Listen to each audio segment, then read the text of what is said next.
Hello friends, welcome to my channel Grammarian Bhai, and today let's solve a considerable Speck, the workbook solution from treasure chest of class 10. And if you have not yet subscribed the channel, please subscribe it. So let's begin. So you read the extract, let me directly provide you the answers. So the first question, when did the speaker notice a speck? Why did he feel that it would have been beneath his sight?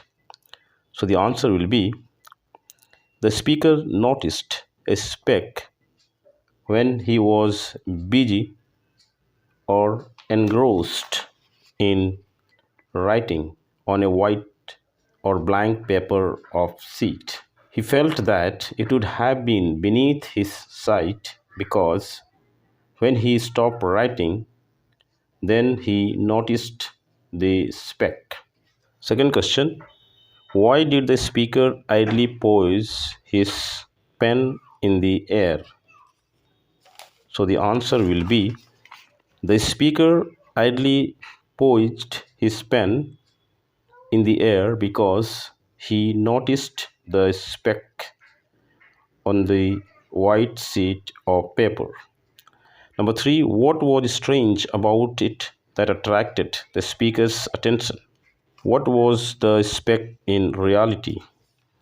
So the answer will be the speck behavior and appearance was strange as it appeared to the speaker to be more than just an ordinary speck of dust blown by the speaker's breath.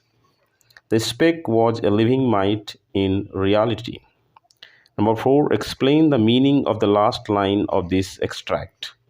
So the answer will be the last line means that the mite possesses its own sets of desire or tendencies.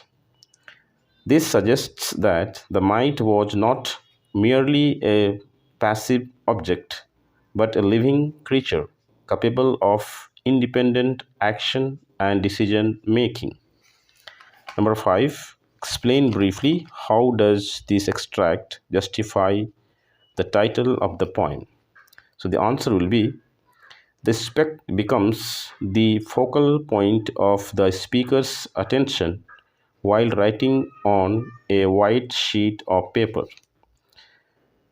The poem portrays the speck as insignificant, but later the speaker finds it considerable speck and is worthy of attention. Hence, the extract gives the importance and attention to living mite, which is the appropriate title of the poem. Next extract, and the first question of extract 2 is, which characteristic trait of the mite is the speaker talking about in the first line of this extract? Why? So the answer will be the speaker is talking about the behavior of the living mite, though it is small in size but uses its intelligence. The action and reaction of the mite makes it considerable or importance for the speaker. Second one, why did the speaker at first think that the mite did not have feet? What made him change his stance at the very next moment? So the answer will be the speaker thought at first that the mite did not have feet because of its size. However, he realized that the mite had indeed a complete set of feet as the speaker observed the movement of the speck, the living mite. Number three, what made the speaker realize that it did not want to die? So the answer will be the mite's action, such as running out of the fear, faltering, and cowering down, indicates that it did not want to die. Number 4, what did it do in the middle of the sheet of paper? Why? So the answer will be the mite cowered down in desperation to accept whatever fate may be. The mite faced these circumstances and submit to the will of the more powerful entity represented by the speaker. Next, number 5. Explain the attitude of the speaker towards the mite in this extract. So the answer will be the speaker is just the observer. He is surprised at the intelligence and resilience of the tiny mite. The speaker has a sense of respect for the mite to live or to decide its fate. Next, number 3, and the first question of extract 3 is, which trait is the speaker referring to which he says he does not have? What is the result of liking his trait? So the answer will be, the speaker is referring to the trait of having more dedicate or loving than you. The result of liking this trait is that the speaker does not conform to the prevailing attitudes of the modern world. Second, explain with reference to the context the meaning of the phrase collectivism regimenting love. So the answer will be, the meaning of the phrase collectivistic regimenting love is a form of love that prioritizes conformity to collective norms and values. Number 3, to whom did the speaker refer to as poor microscopic item? Why? What does it suggest about the speaker? So the answer will be, it refers to the mite as a poor microscopic items because it is very small and tiny. It suggests that the speaker has a sense of pity for the mite despite its size. Number 4, why did the speaker let it lie there? Do you think the speaker was right in doing so? Give reason to support your answer. So the answer will be, the speaker lets the mite lie there because he does not want to harm it. Yes, he was right in doing so, as he was compassionate towards the mite and allowed it to live. Next, number 5. Explain how does this extract reflect on the theme of the poem.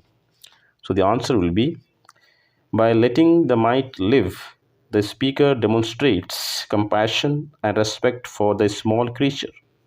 He considered the speck as important and allowed to live without harming it. So the title is appropriate for the story. Next extract, number 4, and the first question is, what does the speaker want to convey by saying that he has a mind? Which characteristic trait of the speaker is conveyed by this assertion?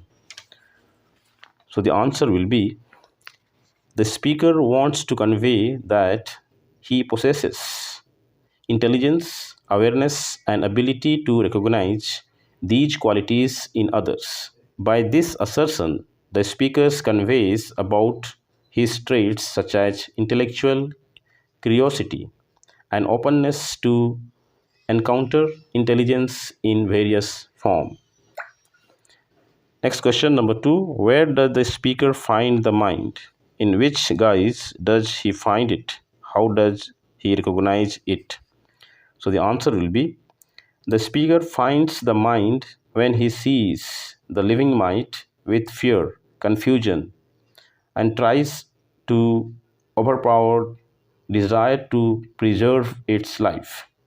He finds it in fear, confusion, and terror in order to survive. He recognizes it as the small creature out of fear and confusion reacts and try to save its life. Number 3, how does the speaker reward it for displaying its mind? Why does the speaker not punish it for trespassing his sheet of paper?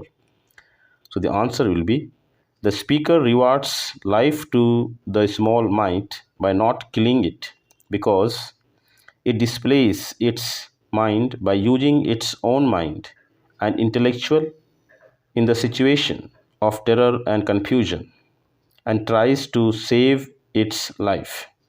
Hence, the speaker gives an opportunity to live. Next question, number 4. What is the reason for the speaker's feeling of gladness? Give the symbolic meaning of the line on any seat the least display of mind. So the answer will be the speaker feels glad because he thinks that the creature uses its mind, imagination, and creativity to express how much it did not want to die. So the speaker is glad to display of mind on any blank sheet of paper. It means that the poet is appreciating the display of mind in any written text. Number 5. What is the central theme of this poem? How is an inconsequential mite used to justify the theme of the poem? So the answer will be the central theme of the poem is the importance of human faculty of mind, its imaginations and creativity.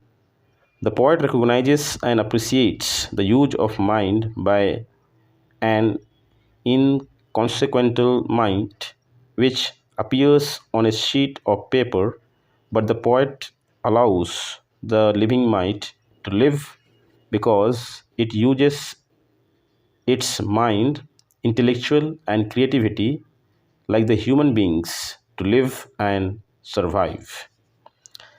Next extract. First question is what is referred to by it that paused with suspicion? Why did it do so? So the answer will be it is referred to the living mind that paused with suspicious and terror because by all means it does not want to die but to live. Second question, why did it start racing wildly after a pause? Why was the manuscript not yet dry? So the answer will be the living mite started racing wildly after a pause because it did not want to die, so out of fear and suspicion and terror started racing. The manuscript was not yet dry because he wanted to convey that every text had life and reality and some mind and imagination in it. Next question number 3. What did it drink or smell with loathing? Why? What did it do after that? So the answer will be the mite was in terror and suspicion and with fear uses its mind and intellectual and reacts when the mite reaches to the wet ink of the last line written. It uses its mind, imagination, and creativity to save its life. Number 4, explain briefly the use of imagery in the extract. So the answer will be the poet has used visual imagery to describe how an insignificant speck turns out to a living and considerable speck. The speaker has beautifully described how the mite pauses on getting suspicious about speaker's pen doing harm to it and races wildly in desperation, accepting its fate, dodging off in the middle of the sheet of paper. The last question, how does the speaker deal with the mite? What makes him to do so? How does the speaker's action justify the theme of the poem? So the answer will be the speaker observes its movement closely and notices that the living mite uses its mind, imagination, and creativity not to die but to survive. Thus, the speaker does not harm or punish it because he sees the intelligence display of mind by a small mite, and so he justifies and appreciates the use of mind by the living mite, just like the human beings who uses their faculty of mind and intellectual. And if you think the video is helpful to you, please subscribe the channel and like the video.